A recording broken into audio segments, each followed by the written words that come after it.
Hi everyone, this is the sequel to Caesar's Leadership. This is a passage of, I would say, medium difficulty, and we'll work our way through it together. Okay, here's the translation. Pause it, and then we'll carry on. Alright, this first bit. Illo tempore milites Romani virtutem Caesaris ad eum mirabantur, ut eum libenter sequerentur. Okay, I see illo tempore, I look at that and I recognize those two endings. The O and the E tell me immediately we are dealing with twab, time when ablative. At that time, the milites Romani, nominative, the Roman soldiers. I look at virtutem, that's accusative, so let's find the verb. Mirabantur, that looks passive but is actually active, therefore it's a deponent verb. They were amazed at they were wondering, they were marveling, I've said, at the virtutem, at the courage, Caesaris, genitive, of Caesar, adeo, to such an extent, that as soon as I see adeo, I think that's my trigger word, and I look for a subjunctive and I see it in sequerentur, another deponent verb. They were amazed at the courage of Caesar to such an extent, that, this is a consecutive or result clause, that sequerentur, that they were following him libenter, gladly or willingly. Olim, in bello quod Caesar contra Gallos gerebat, Galli copias Romanos ferocissime opprimebant. Olim, once in bello, in a war, quod, which Caesar was waging against the Gauls. You'll notice there that even though bello is ablative, the quod is not going to be ablative because it is going to be the war which Caesar was waging against the Gauls. The Galli, the Gauls, opprimebant, were attacking. I've used for opprimebant. The Gauls were attacking the Roman troops ferocissime, very ferociously.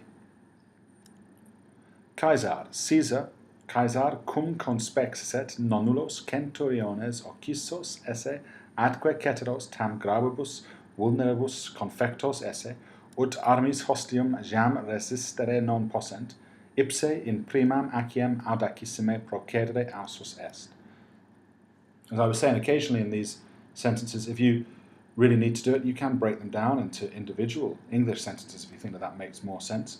I'm not too sure if that would work here, but Caesar, cum conspexit, when he had seen nonnulos centuriones, several centurions, occissos esse, had been killed, so we've got there the perfect passive infinitive, atque ceteros, and the others, confectos esse, had been so affected by, done in by, it isn't very good if you can think of any better words to translate conficio for. I've said done in by. When he had seen, temporal clauses, I said pluperfect subjunctive, some centurions had been killed and the others had been so finished off, so exhausted maybe, by serious wounds, tam, ut, that, another result clause, that non possent, that they were not able resistere, to resist against the armis hostium, against the arms of the enemy, against the weapons of the enemy, jam now, ipse, he himself, ausus est, dared procedere, to proceed. Audacissime there is going to be a superlative adverb. It's got the issim bit that tells you it's superlative, and the letter E at the end of it tells you it's a superlative adverb.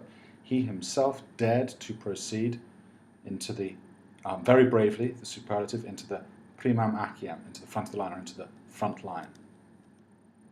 Cum centuriones nominatim vocatos vehemente hortatus est ut hostes repellerent. We've got here a perfect passive participle. It's one of these accusative ones when you need to figure out how can you best translate it. Now, looking at it literally, we could say tum, then. Centuriones cannot be the subject. It ends with es, so it could be nominative, but in this context, we need to look for our verb, hortatus est.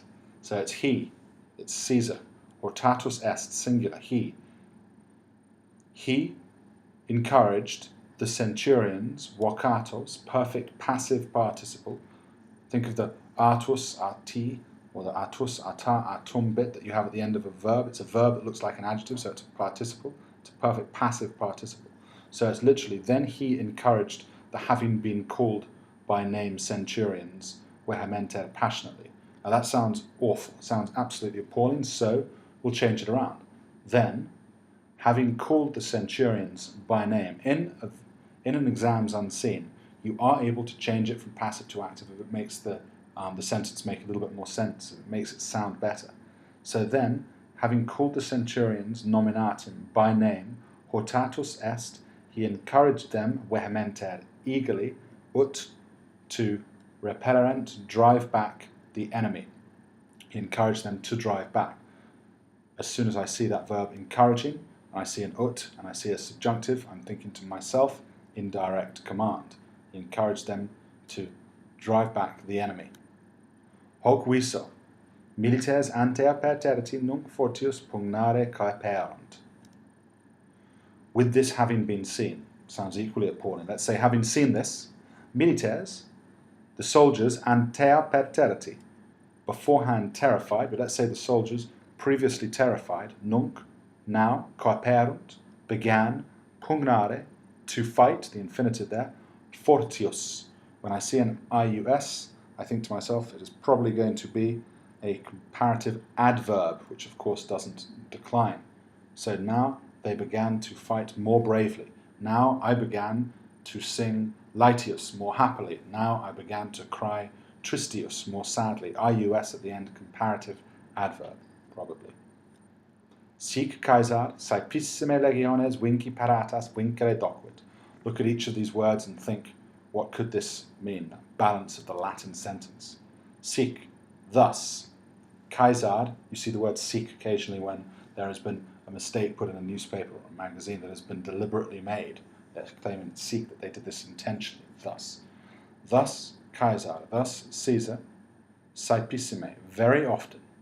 Now, let's find our main verb, docuit, taught, legiones, his legions, paratas, having been prepared, vinci, that is a present passive infinitive, to be conquered, vincere, to conquer.